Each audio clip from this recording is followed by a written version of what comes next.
Hello friends, welcome back to our channel. Friends, આજે આપણો જે વિષય છે બહુ જ ઇમ્પોર્ટન્ટ વિષય છે. ખાસ કરીને આજે હું વાત કરવાનો છું મોક ટેસ્ટ નંબર 22 વિશે. Yes friends, mock test number 22 માં આજે આપણો જે સબ્જેક્ટ છે તે છે the registration of birth and deaths act 1969. Yes friend, જન્મ મરણ નોંધણી અધિનિયમ 1969 જે આપણી પરીક્ષાના સિલેબસમાં રહેલો છે. આજે આપણે એ વિષય વિશે વાત કરવાના છે. એકાદ પ્રશ્ન અહીંયાથી પૂછાય છે.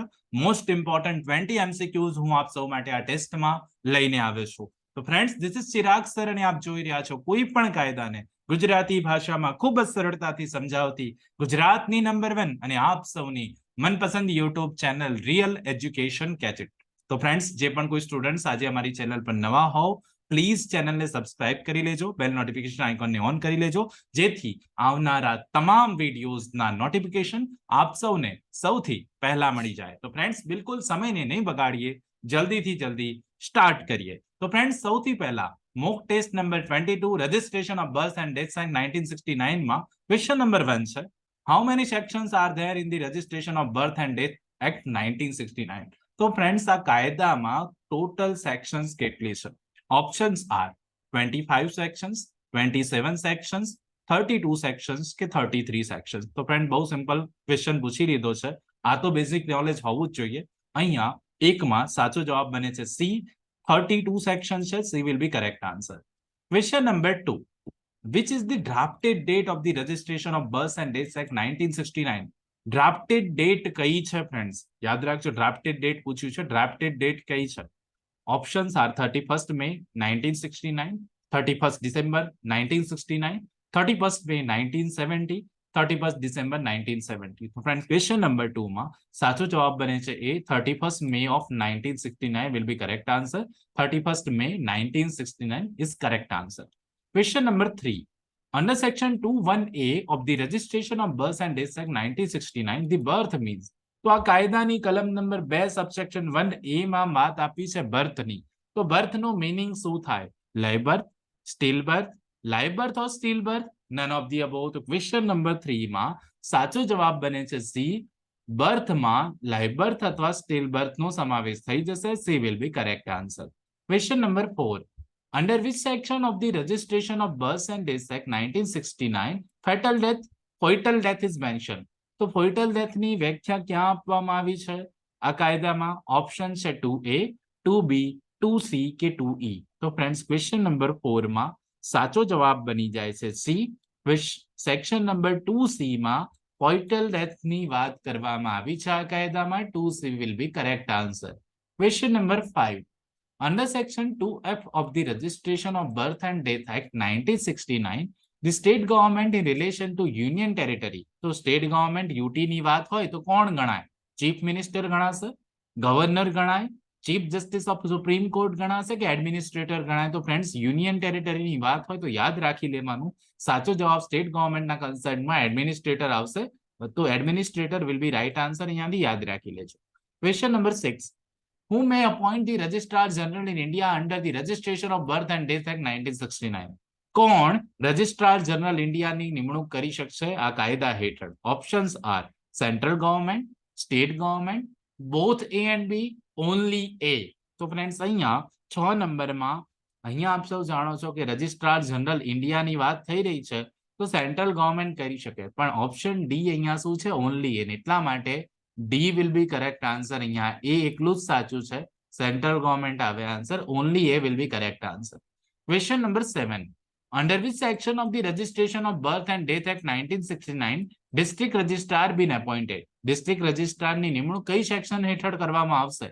Section number 3, section number 6, section number 7 કે સેક્શન નંબર 8? તો 7 માં સાચો જવાબ બને છે બી. સેક્શન નંબર 6 માં જોગવાઈ છે રજિસ્ટ્રાર, ડિસ્ટ્રિક્ટ રજિસ્ટ્રારની જોગવાઈ કલમ નંબર 6 માં આપવામાં આવેલી છે. Question number 8. Registration of birth and death is mentioned under which chapter of the registration of birth and death? તો રજિસ્ટ્રેશન, જન્મ મરણની નોંધણીની જોગવાઈ કયા પ્રકરણમાં આપવામાં આવી છે એવો ક્વેશ્ચન પૂછેલો છે. Chapter number 5, chapter number 3, chapter number 2 કે ચેપ્ટર નંબર 4? તો ફ્રેન્ડ્સ, ક્વેશ્ચન નંબર 8 માં સાચો જવાબ બને છે બી. ચેપ્ટર નંબર 3 માં આ જોગવાઈ છે, પ્રકરણ નંબર 3 એ સાચો જવાબ બની જશે. Question number 9.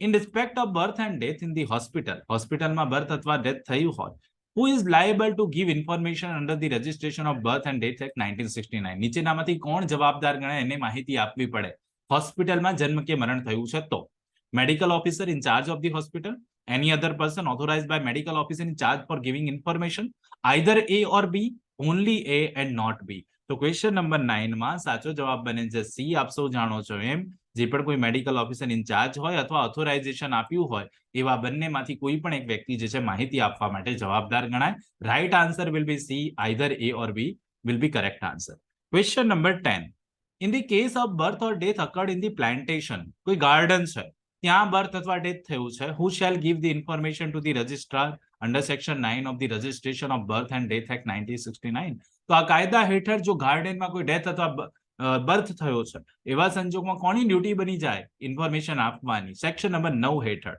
હેડમેન superintendent of the plantation medical officer કે નન ઓફ ધી અબોવ તો ફ્રેન્ડ્સ આપ સૌ જાણો છો 10 માં સાચો જવાબ આવશે બી જે પણ એ ગાર્ડનના પ્લાન્ટેશનના સુપ્રિન્ટેન્ડન્ટ હોય એમને આવી માહિતી આપવી પડે એ ઇન્ફોર્મેશન આપશે સેક્શન નંબર 9 હેઠળ important concept B will be correct answer question number 11 under which section of the registration of birth and death act 1969 informant to sign the register is required માહિતી આપનારે રજિસ્ટરમાં સાઇન કરવી પડે એવી જોગવાઈ કરતી કલમ કઈ છે આ કાયદામાં 11 નંબરમાં પ્રશ્ન છે અને સેક્શન કઈ છે આપ સૌએ જણાવવાનું છે options R section number 10 section number 11 13 કે 16 ફ્રેન્ડ્સ 11 માં સાચો જવાબ બને છે બી સેક્શન નંબર 11 માં જ આ જોગવાઈ છે એટલે યાદ રાખી લેજો રજિસ્ટરમાં સહી કરવી પડે માહિતી આપનારે B will be correct answer Question number 12. How much fees is prescribed under the registration of birth and death act 1969 for extract of registration to be given to the informant? માહિતી આપનારને આવી કોપી જોઈતી હોય birth અથવા ડેથની registered થયેલું છે તો કેટલી fees આપવી પડશે options R 10 rupees 50 rupees free of charge કે 100 રૂપીસ તો ફ્રેન્ડ્સ 12 માં બિલકુલ બહુ જ ઇમ્પોર્ટન્ટ ક્વેશ્ચન આને કહી શકાય સાચો જવાબ બને છે સી ફ્રી ઓફ ચાર્જ એમને કોપી મળી શકે એસ્ટ્રેક્ટ કોપી મળે ફ્રી ઓફ ચાર્જ મળે ઇન્ફોર્મન્ટને ફ્રેન્ડ્સ યાદ રાખજો free of charge will be correct answer question number 13 any birth or death of which information is given to the registrar after the expiry of the period but within how many days of its occurrence shall be registered on payment of such late fees as may be prescribed under the registration of birth and death act 1969 તો friends જોગવાઈ એવી કરવામાં આવી કે હા prescribe period કરેલો છે એના પછી કોઈ માહિતી આપવામાં આવે લેટ ફીસ સાથે તો કેટલા સમય સુધી આવી રીતે લેટ ફીસ સાથે માહિતી આપવામાં આવશે options R 10 days 1 year 30 days કે નો સ્પેસિફિક ટાઈમ મેન્શન તો 13 માં સાચો જવાબ બને છે સી 30 days ની અંદર આવી માહિતી આપવી પડે અહીંયાથી લેટ ફીસ સાથે તો એવી માહિતી નોંધણી કરી શકાશે 30 days 13 નંબરમાં સાચો જવાબ બને છે C 30 days will be right answer question number 14 any birth or death which has not been registered within 1 year of its occurrence shall be registered only on an order made by તો અહીંયા 14 નંબરની જે વાત કરવામાં આવી છે 14 માં એવું કીધું કોઈ પણ બર્થ કે ડેથ જે છે એક વર્ષની અંદર એના થયાના નોંધણી નથી થયું તો કોના ઓર્ડરથી નોંધી શકાશે options R JMFC presidency magistrate either A or B none of the above 14 માં સાચો જવાબ બને છે C either A or B will be correct આ જેએમસી અથવા પ્રેસિડેન્સી મેજિસ્ટ્રેટ એની નોંધણી કરાવી શકે 15 registration of name of child is mentioned under which section of the registration of birth and death act કઈ સેક્શન હેઠળ બાળકનું નામ રજીસ્ટર કરાવવું બહુ જ જરૂરી છે 13 14 15 કે none of the above તો 15 માં સાચો જવાબ બને છે બી 14 નંબરમાં જોગવાઈ છે કે બાળકનું નામની નોંધણી કરાવવી બહુ જરૂરી 16 the provision regarding inspection of registration offices